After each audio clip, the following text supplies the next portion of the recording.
Hello there, everyone. My name's Andrew. And I'm Kassy. And this is the Culips English Podcast. Hello there, friends. Welcome back to Culips. You're listening to Simplified Speech, which is our series that features clear, natural, and easy to understand English conversations about interesting topics. Today, I am not alone. I'm joined by my co-host, Kassy. Hey there, Kassy. Hey, Andrew, and hi, listeners. So, guys, in today's episode, Andrew and I are going to chat about what's been going on in our lives lately and give you some updates about what's new with us. I think our chat will be a lot of fun, but before we get started, we want to remind you, of course, that we have a study guide and transcript for this episode that you can use to study along with us while you listen. Yeah, that is right. The study guide for this episode includes a transcript, detailed vocabulary explanations and examples, a quiz, and more. And it's available as a PDF file, or there is a mobile-friendly version that looks great on smartphones and computers and tablets. So to access the study guide, all you need to do is visit our website, Culips.com, Culips.com, and you can find all of the information there that you need to sign up and become a member. We also want to give a shout out to Eunjung, one of our listeners from South Korea, who left us a 5-star rating and a great review on Apple Podcasts. Eunjung wrote, I luckily found this podcast and automatically fell in love with Andrew and Kassy. You guys have very fascinating voices and intonation. Recently, I started teaching the Korean language online. Your podcasts are motivating and teaching me how to approach teaching my students. I really like the way you teach. Thank you so much, and please keep doing it for your fans and students. Wow! Thank you so much, Eunjung. Yeah, absolutely. Thank you, Eunjung, for that great review. And really, thank you to everyone who's been supporting us online. All of your likes and follows and ratings and reviews. Guys, we really appreciate it. It helps us to reach more English learners from around the world and allows them to connect with us and to improve their English with us. So, Kassy, all of the announcements, all of the business that we need to do at the start of a Culips episode is out of the way. So let's get started now. We're going to spend some time here just catching up. And Kassy, I'll start by asking you, what's new with you? Well, I guess I have 2 things to talk about today. Okay. The first one is an update on how my math test went. Yeah, so for those of you who don't know, Kassy, I think we mentioned this on our live stream that we did, but maybe we didn't talk about it on the podcast. So let's just catch everyone up. A little while ago, you visited Seoul to take a math test, and that was great. We were able to meet up and do some Culips things together. It was really fun and great to see you. But you were a little nervous at that time about this math test that you had to take. Could you first just get us up to speed with why you had to take a math test? And then secondly, share the results of this math test. Yeah, sure. So actually, I didn't need to take this test, but I'm planning on switching my teaching license from one area of the U.S. to another area, another state.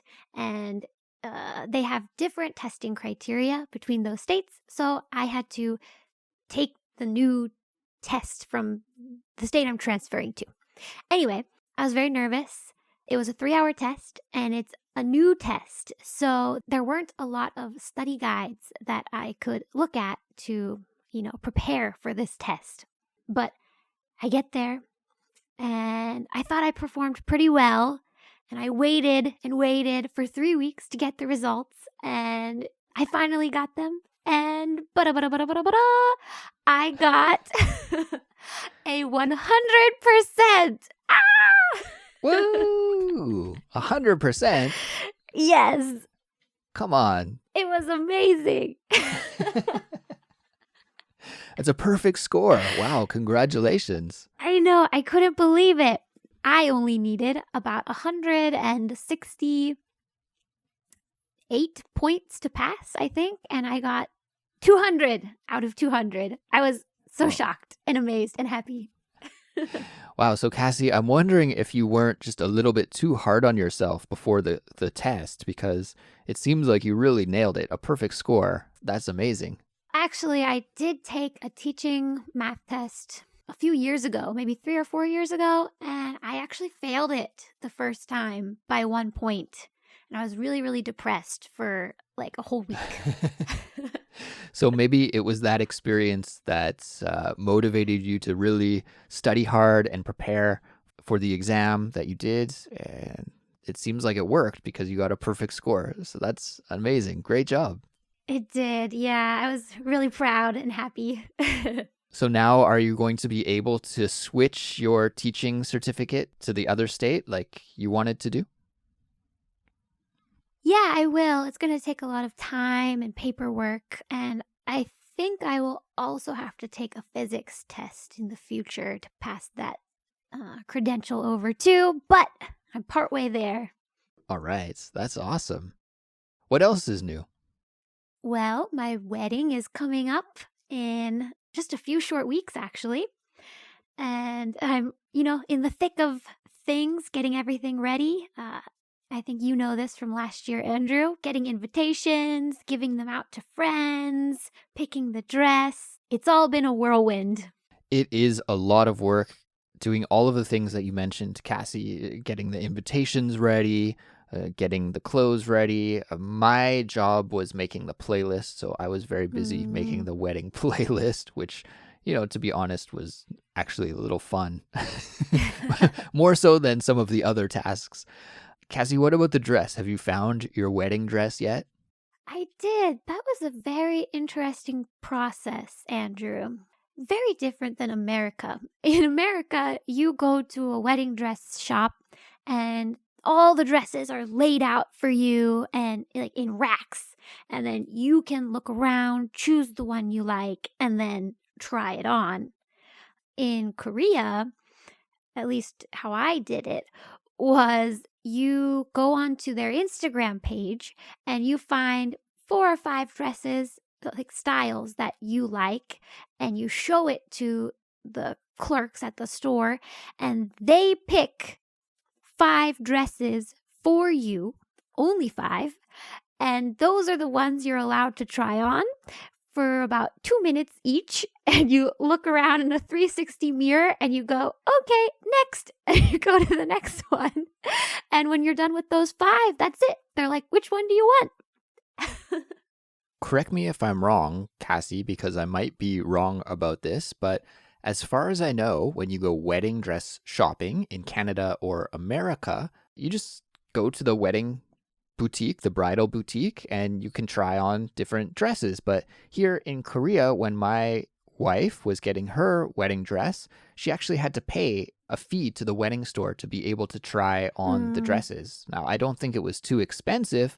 Maybe it was around $20 or something, but she had to pay $20 and then she could try on, like you said, 5 dresses, no more than that. There was a limit on the amount that you could try on, which I guess makes sense because, maybe some bridezillas out there would want to try on every dress in the store. And I can see why the shopkeepers maybe want to put a limit on that. But did you have to pay to try your dresses on? We got a kind of planner. So she helps us set up the appointments for makeup, hair, dresses, wedding pictures, the whole shebang. So I paid her.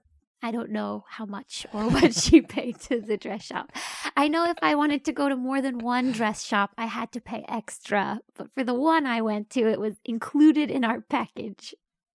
Now, Cassie, personally, I don't know too much about wedding dresses, but I imagine that there may be some listeners out there who really like wedding dresses. So for those listeners, could you tell us just a little bit about what your dress looks like? Yeah, sure.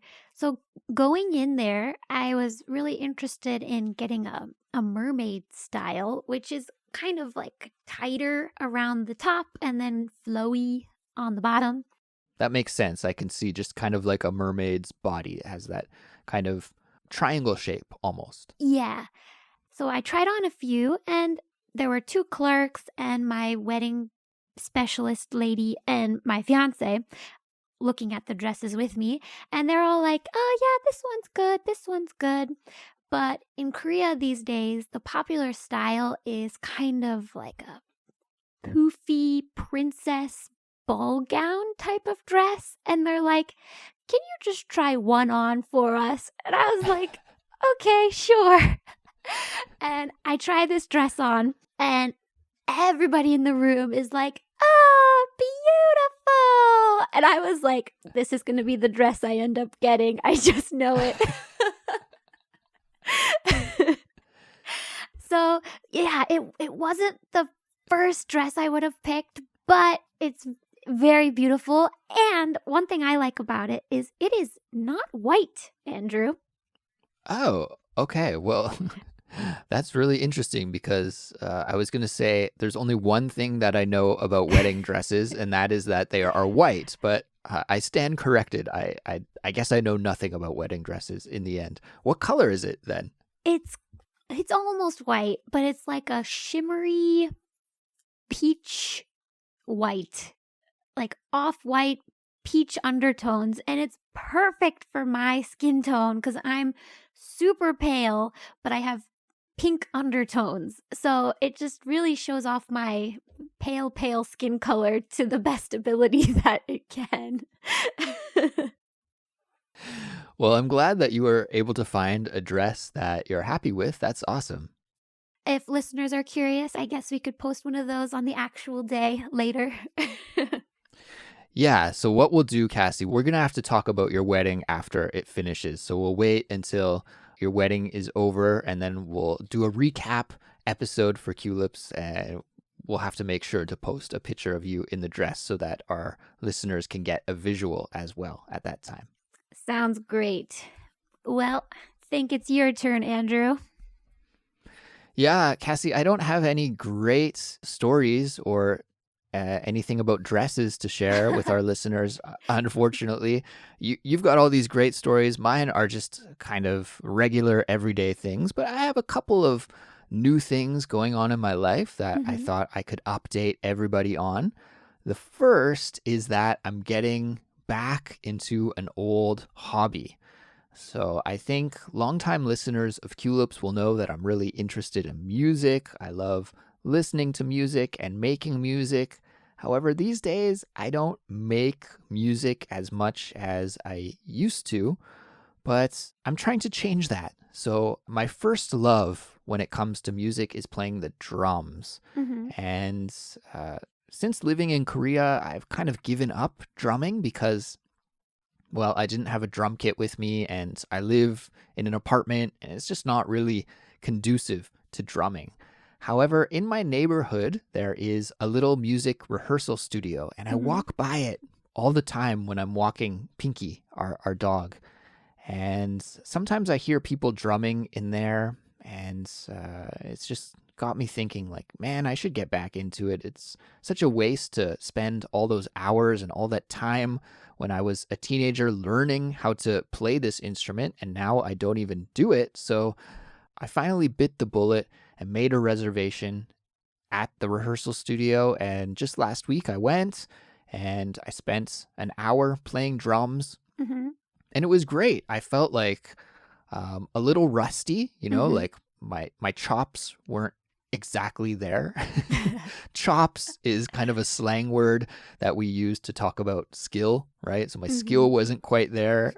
It's been years and years since I played the drums. So in my head, I have an idea of what I can do, but I think in my hands, that is where the skill has lost me. So my brain wants to do something and my body just physically can't keep up with my brain. So that was a little bit frustrating, but it was great to jam out in the rehearsal studio there for an hour. And I came home, and right away, I immediately went online and I bought a drum practice pad, practice pad is like this little rubber pad that you can use to practice different drum rolls and exercises. The exercises for drums are called rudiments. So you can practice different drum rudiments at home. Because I realized when I was in the rehearsal studio that I need to practice basics again. I need to go back to basics. And to do that in the rehearsal studio is kind of expensive. I can just do it at home. So yeah, I've been driving my wife a little bit crazy just doing all these drum rolls and rudiments at home with my practice pad. I have it on my desk. So, I'm doing Culips half of the time. The other half of the time, I'm doing drum rolls. It's been pretty fun. Are you planning on making it a weekly thing, like going to the recording studio once a week or once every 2 weeks? Yeah, I think that would be really cool. I'm going to, like I said, just focus on doing the basic rudiments here at home for now. It's really funny how your mindset changes as you get older, because when I was a high school student learning how to play the drums, I took drum lessons and I had a drum kit at home and I practiced a lot, but I would never really do what my teacher assigned me to do. I just loved like jamming out to my favorite songs and just playing the drums. I didn't like to do those kind of boring, basic exercises, but I kind of regret that now. And now I'm interested in the opposite. I'm interested in just doing the basic rudimentary exercises on a practice pad and not as interested in just jamming out in the studio. So it's interesting how your mindset changes. And I think once I get some of these basic exercises really up to speed and can do them well, then I'll probably make it a regular thing and try to practice once or twice every week for sure. That's really cool. Yeah, it's been really fun. And another thing that is kind of new in my life that I thought I'd update everyone on is this really cool hydroponic grow set that my wife brought home the other day. I guess it was last week. Andrew, what is hydroponic? Yeah, let's break it down. Hydroponic. So hydro means water. Okay, hydro is related to water. And ponics is taken from the Greek word ponos, which means to work or labor. So then when you put these two words together, you get hydroponic, and that's just what we call a garden where the plants grow in water instead of soil. So there's no soil in this garden. The roots just grow into water. So it's a little machine. It's about the size of a shoebox, and it has 12 holes in the top. And in the bottom of it, you put water and some grow chemical. It's like a fertilizer or something to help the plants grow. And then on the top, it has grow lights. And also in the bottom, there is a pump that helps move and circulate the water through the basin at the bottom. So it came with all of these different seeds like lettuce and basil and thyme and rosemary and a whole bunch of different seeds. And we have been growing our own herbs here in our kitchen. It just sits on the kitchen counter. It's really cool. And we planted the seeds, I guess maybe 5 days ago. And they've already sprouted and are already growing like 3 or 4 leaves per plant. Cool. So I've been really surprised at how fast they've sprouted and are growing, and I can't wait to try out the herbs. I'm growing basil and lettuce. Those are the 2 that I planted, and my wife planted, I want to say thyme and cilantro, if I recall correctly. So yeah, I love all of these herbs. So I'm hoping that I can grow a green salad with the lettuce and then use the basil maybe to make some pesto and cilantro and some kind of Mexican food, maybe tacos or something. Oh, my mouth is watering just thinking about it. This is a little weird of a combo, but thyme is really good on popcorn. Thyme is good on popcorn. Okay, good to know. I will remember that. Thank you for the tip. Yes. So that's what's new in my world, Kassy. I've just been drumming away and growing lots of different herbs, and yeah, that's pretty much it. I like the new hobbies. You inspire me to get a new hobby as well. Yeah, well, if you ever want to learn drums, just let me know. I can help you out with that. Okay, I'll take you up on that someday.